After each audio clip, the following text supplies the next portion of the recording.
Adam Whitty, welcome back to a new episode of Build Your Authority. Joe Pardavia, we are here. We are here, and today we are talking about personal branding. And Adam, I like to joke with folks that as a Gen Xer, the idea of a human being a brand is very odd. Like growing up, Coke, Pepsi, McDonald's were brands, but now we're in this new generation of everyone's a brand. And Adam Whitty, you're a brand. Joe. You are a brand, sir. If only my mother and wife would believe that. But tell me the idea about a human being a brand, Adam, to you, because you've been on this entrepreneurial journey sort of when that started, about where people became brands. Yeah, I mean, look, I think it all boils down to this idea. People buy people, they don't buy corporations. And trust is typically conveyed most quickly between people. And even big companies, if you think about some of the icons, there really was a person that personified the brand more than anything else. Like if you look at Disney, of course, it all started with the man himself, Walt Disney. If you think about Starbucks, Howard Schultz, the founder, is inextricably linked. Man, Steve Jobs, Apple, right? So many people, when they think of Apple, they just immediately think of, the black turtleneck Right. and the man, Steve Jobs. Herb Kelleher, the founder of Southwest Airlines, Truett Cathy, the founder of Chick-fil-A, that for decades, was really the personification of what Chick-fil-A was.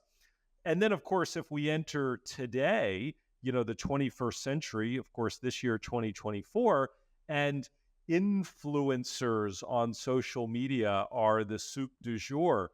And you have influencers that are making millions, if not tens of millions of dollars in some places, right? You have podcasters, of course, this is a podcast, but you have podcasters who have huge listenership that are signing contracts with Spotify and others for tens of millions of dollars. And it's almost as if they just bursted from the scene, I don't know, months, if not years ago. So yeah, this whole idea of the personal brand being highly relevant and the personal brand being transformative when it comes to the trust that consumers have with you, it really can't be understated. And we are going to do a deep dive into building a personal brand, strategies for establishing yourself as an authority in your industry with Natalie Mazzarella, the VP of Media Services at Advantage. Natalie, welcome to Build Your Authority. Thank you. Nice to be here. Hi, Adam. Hey, Natalie. And, Joe, one other thing that I'll say that just ties into this idea that people buy people is that building your personal brand, building your authority brand, it doesn't just happen randomly. It's very strategic, and it should be done with great deliberation. And that's why Natalie's here today, right? Because if you think it's just hocus pocus and you're going to go to bed tonight and tomorrow morning you're going to wake up and everybody's going to see you as an authority, it doesn't really work that way. And if you look at some of those that have the most authority, what you'll find is that there is strategic design, there's great intentionality, and there's a plan that's being worked typically by that person and a team of professionals that are helping them. And so why I'm so excited for Natalie to be our guest today is her job, and she runs a huge team. The job of her team is to strategically and deliberately help CEOs, entrepreneurs, and leaders build their personal authority brand. Yeah, and Natalie, one of the things that we're going to talk about next time is going to be social media. But the thing about brand building is it's multidimensional, because you have a background in PR, strategy, content development. Tell us about how that all intersects in building a brand, because like I said, it's not just one thing is a brand. As simple as Adam said with Steve Jobs, his black sweater. Well, Steve Jobs was more than the black turtleneck. There was a lot going on there. So tell us about how all these things fit together into building a personal brand. Sure, absolutely. I think the interesting thing to start with at a base level is people understand, to a point, how corporate brands are built. They're very thoughtful. They're very intentional. There's strategy. There's a mission. There's a vision. There's a purpose. And then all of that is communicated through PR, through content, through social, et cetera, personal brands are exactly the same. And that's typically where the fall down happens, to Adam's point, and thinking that, well, I'm just going to establish myself as a thought leader, and tomorrow, I'll start posting on social, and boom, there you go. I'm going to be the next, you know, Ariana Huffington. That's not necessarily the case. It's takes a lot of strategy and a lot of planning and a lot of building, and then you use all of the things that you mentioned, Joe, such as public relations and content and social media, to amplify and push your message out there. And the both challenge and opportunity that we face in today's world is that consumers are more savvy than ever. They know when they're being sold to, but they're also looking for interaction from people and from brands everywhere.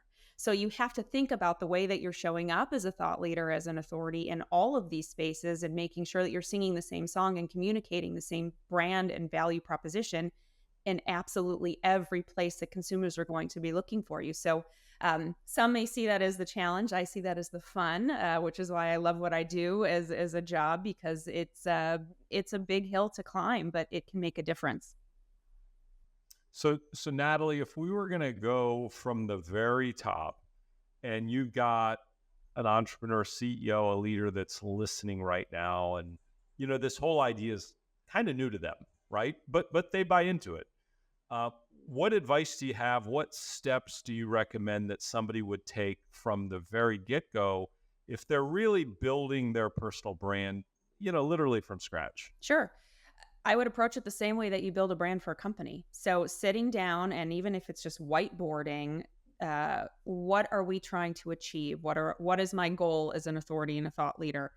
What's my mission? What's my vision? What's my purpose? What are the words that I say?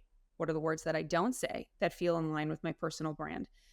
What colors do I use? What colors do I not use? I mean, all of the exercises that you would apply to building a brand like Apple or Coca-Cola or any of these other brands that we've talked about, and putting that on paper as a person. And it can be difficult to reflect as an individual how those things come into play, but forcing yourself to kind of sift through, it's there. You just have to identify what those things are. Understanding your target audience, that's a big one. That's typically the biggest mistake I see thought leaders make, in that they expect their target audience to be everyone. And it's not. It's never going to be everyone. We can all hope and dream that that would be the case, but your message is not going to be valuable to every single person, because human beings find value in different things. And understanding who you're trying to talk to and why, very important part. Getting that all written down on paper, and then starting to look for trends and similarities between all of these things categorically that you've written down. Understanding your key differentiator against other thought leaders in your space. I think that can be very challenging for people to understand what they're saying differently than other people who are in their space.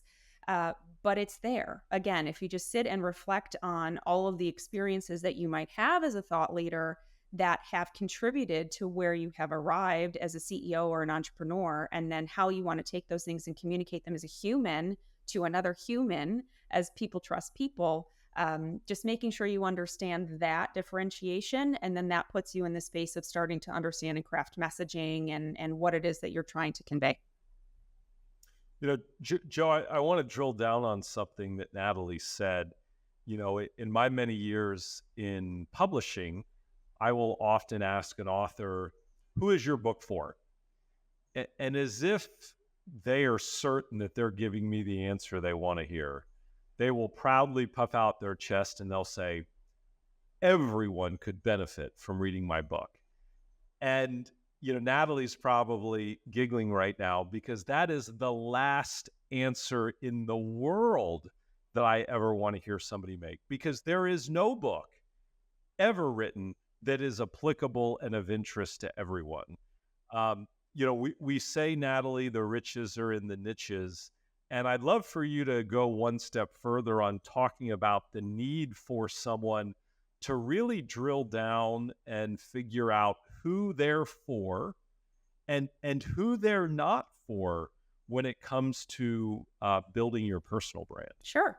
Well, there's the quote that you can't be all things to all people. And the same thing applies here. And I hear the same answer, Adam, often when asked, who are we trying to reach? And the answer can never be everyone, because you're just never going to meet all people where they are. It's just not possible.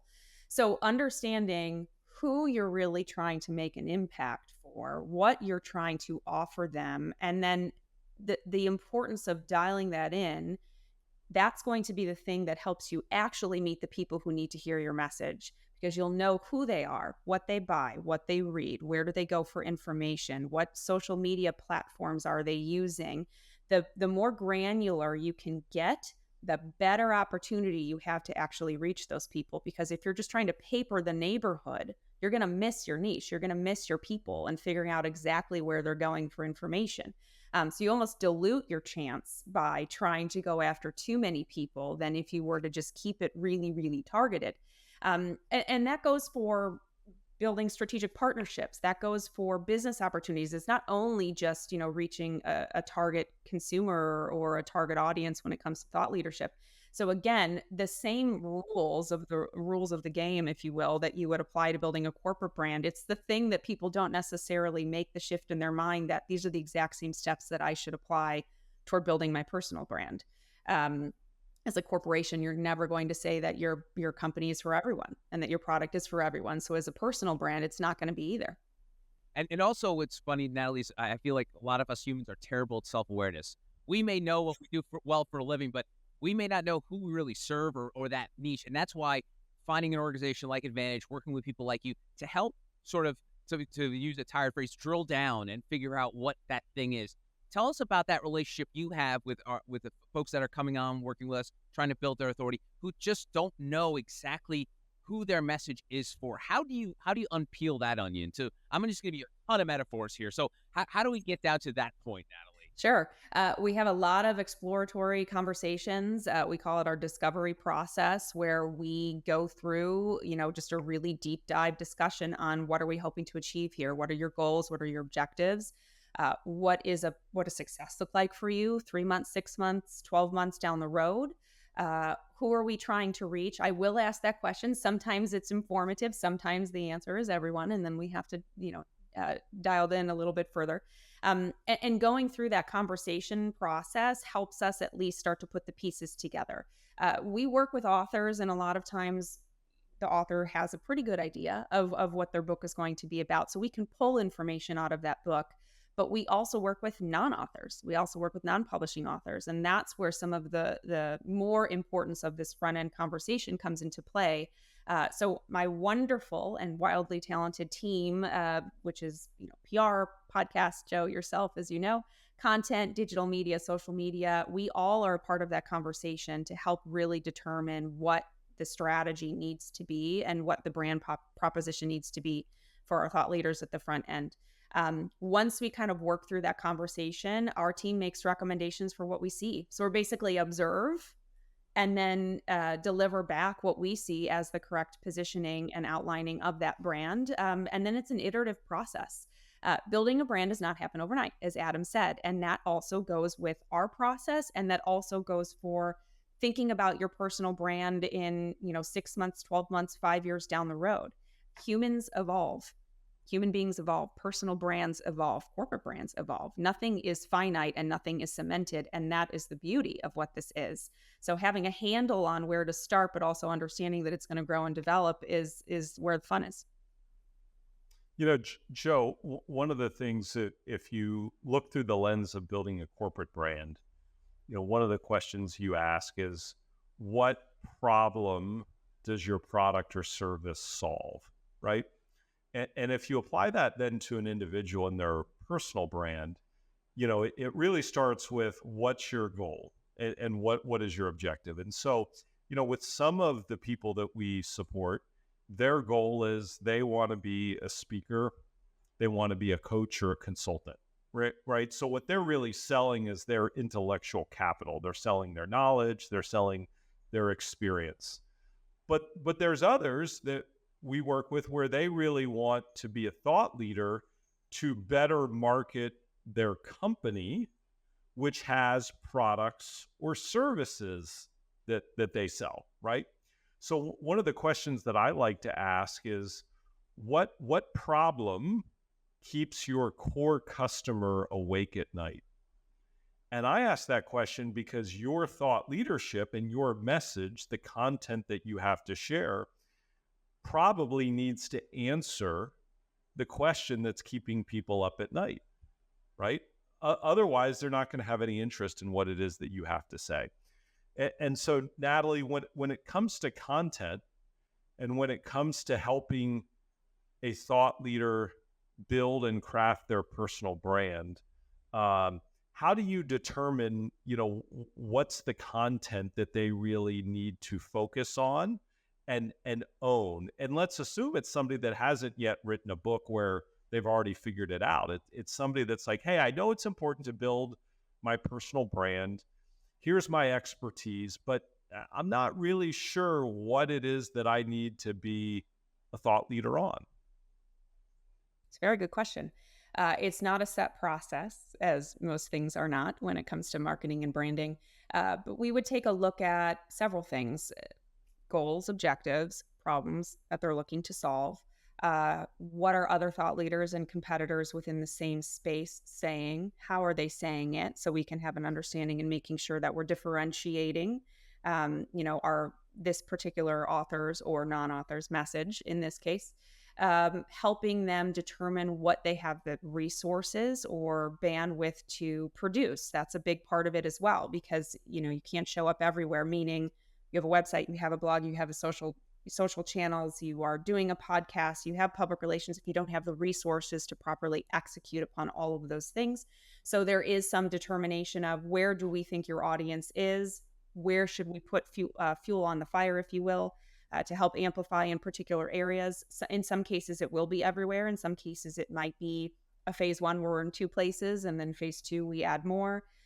So it's not necessarily a set process. It's really iterative, and it has to be determined, directly with our member. And one thing that I've always found interesting, Adam, is the fact that your brand can actually evolve over time. I mean, just I teased you at the beginning, Adam, about you being a brand, but when you started, you were a book guy. You were like, hey, this book is the world's greatest business card. And it evolved into, oh, okay, now we need to add PR, we need to add content, we need to add podcasts. And so, Natalie, when it comes to people be like, okay, this could be me now, but maybe something changed. I know we had one client who, when she started with us, was helping HR people work through the pandemic. But now the pandemic's over, and now they had to shift. Their core principles are the same, but their brand had to shift a little bit. So talk about how brands can evolve over time once people get on this journey. I think you hit the nail on the head, Joe, about core values remaining the same. Your mission and your vision and your purpose remains the same. So if you are trying to grow entrepreneurs and businesses to benefit all mankind, for example, that remains. That is your core purpose. But how you apply that to the current landscape or the way that consumers are thinking at a particular moment in time should evolve. It's a really silly example. Let's go back to Coca-Cola or Apple. They release new products. Why? Because consumers' needs change, but their core values remain the same. And it's the same from a personal brand. What you're hoping to achieve and what you're hoping to convey, and the value proposition that you're offering people remains the same, but then what you're trying to get them to do with it, or the lens that you're putting it through, may adjust and change based on current climate or landscape. So in this example about helping people work through the pandemic, that can be applied to changes in the workplace post-pandemic, for example. That evolves as the climate and the landscape evolves. And, when you think about personal branding, Joe, I think a mistake that many make is they think it's a check the box. Okay, this is something I need to do. Let me go do it. I can check that box and say that I've done it. And if you use the analogy that your personal brand is no different than a corporate brand, if you think about Coca-Cola for a minute, right? They spend tens, if not hundreds of billions of dollars a year maintaining and managing a brand that everybody already knows, right? And it never stops. There's no endpoint. It's not a check the box. And while certainly none of the people that are listening need to spend anywhere close to what Coca-Cola spends on their brand, I do think it's important that people recognize that this is not a check the box thing. This is really something that if you truly want to be the thought leader, you are endeavoring in this for the rest of your professional career.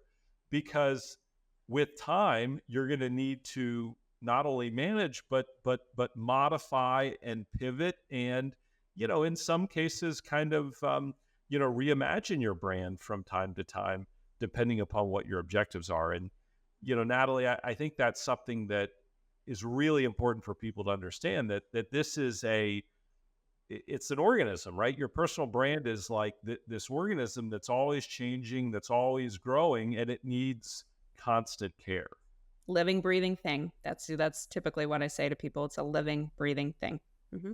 And how do you explain success, Natalie? Because I know you came from a world of dealing with brands where you could see what the ROI was, sales or impressions on something. How do you explain success in the world of authority? And this has been sort of a common theme during this show, but like how are you in the brand space explain what success is to someone who may not know, because maybe it's a little more intangible than the tangible stuff that you've come from now, and from where a lot of our folks are coming from running successful businesses. Sure. It's a $1 million question, and we get asked it all the time. The way that I explain it is there's the measurables and then there's the immeasurables when it comes to tracking authority and success on building a personal brand. And the immeasurables are really the thing that creates the biggest impact, but it's not necessarily measurable because we can't put data to it. We can't necessarily quantify it. So making an impact, sharing your story, and we can track how that's picked up in a story in public relations, for example, and understand the sentiment of that article and whether or not we think it was a successful piece. So there's ways to look at those things, but it can be social shares, it can be social media following, it can be visibility from a PR placement, it can be ownership of your digital real estate, which is frankly one of the most valuable things that you can have in terms of how you're showing up in Google results, either for your name or for your topic or for your message. It's leading the conversation within the space. It's not just sort of being along for the ride. I would say that that's a big check mark as far as success in a personal brand or thought leadership. It's swaying and adjusting the actual conversation within your space. And then all of those sort of immeasurable things can lead to eventually, through a halo effect, better strategic partnerships, speaking opportunities, sales for your business, et cetera, but they're not the things that come first.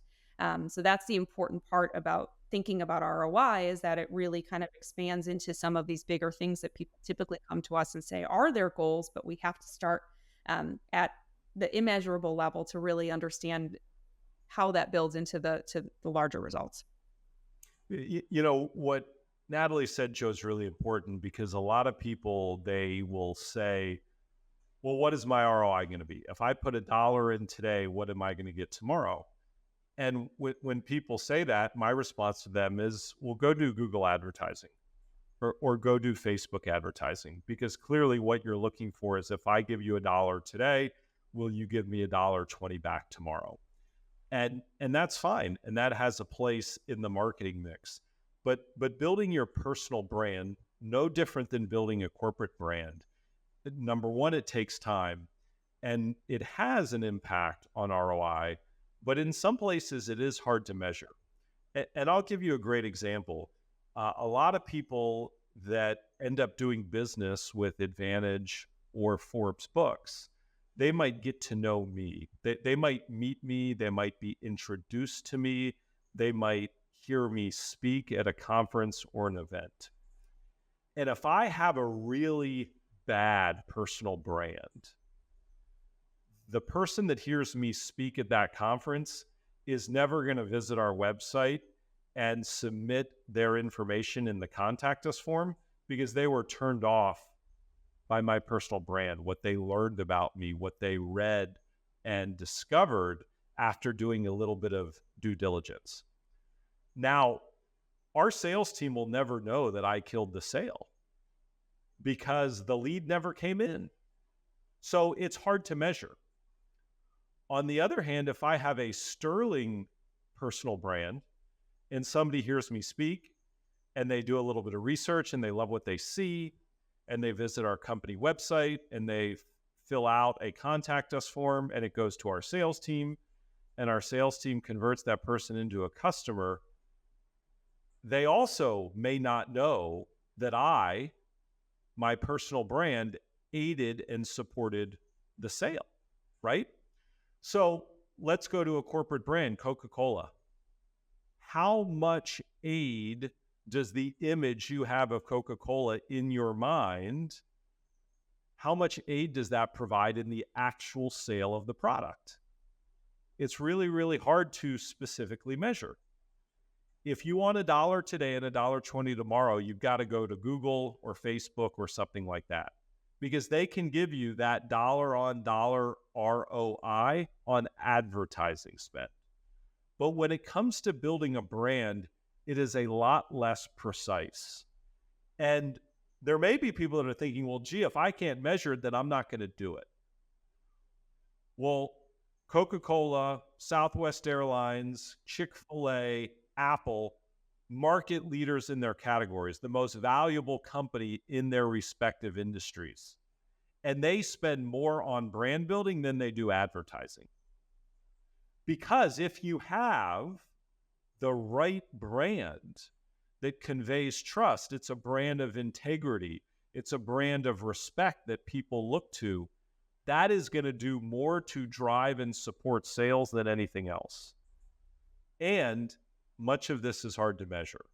So I mention this because it's so critically important that people understand that your personal brand is just as important in driving sales as Coca-Cola's brand is in driving sales for its products and service. But it is hard to measure.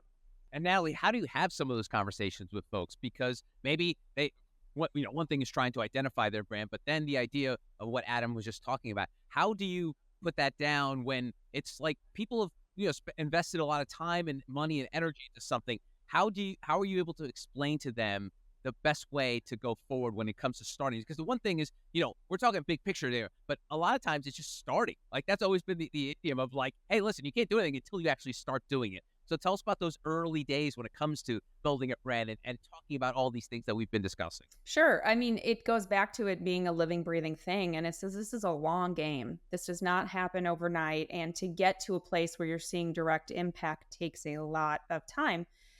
It's just setting the expectation that's the deal, that's the situation. And there are things and stops that we can make along the way to look at to track success, like results from a PR engagement, like results from a digital ad campaign or growth within a social platform.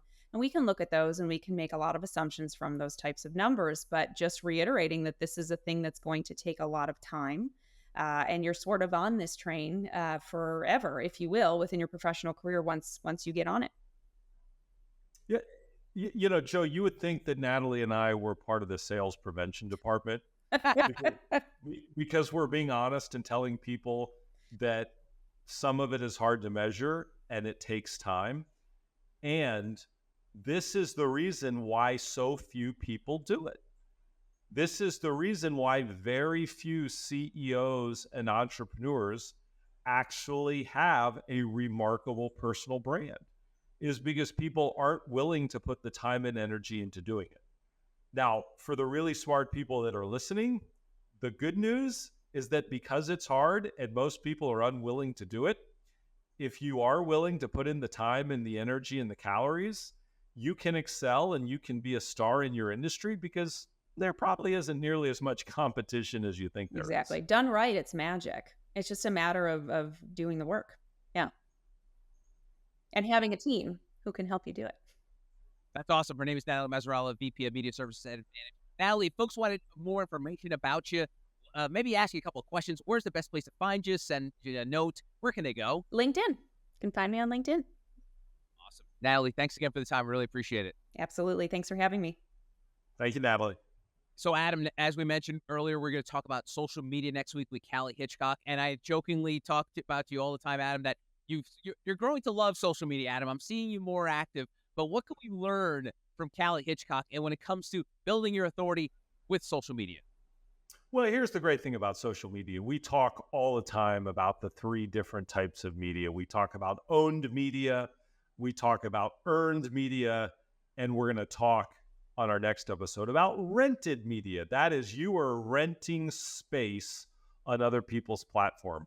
Listen, if it's LinkedIn, if it's Facebook, if it's Twitter, which is now X, if it's Instagram, the benefit of these platforms is they have billions of people on them. And you can access many of those billions of people at very little cost, or in some cases, no cost whatsoever. So social media definitely has a place. And if you're strategic and wise, you can actually be a parasite. It's usually a bad word, but in this case, it's a good word. You can be a parasite on this host, LinkedIn as an example, and you can turn some of those LinkedIn users to your customers, your fans, etc. So social media matters, and done right, you can use it to turbocharge and really speed up your authority building efforts yourself. Excellent. Adam, see you next time. Thank you, Joe.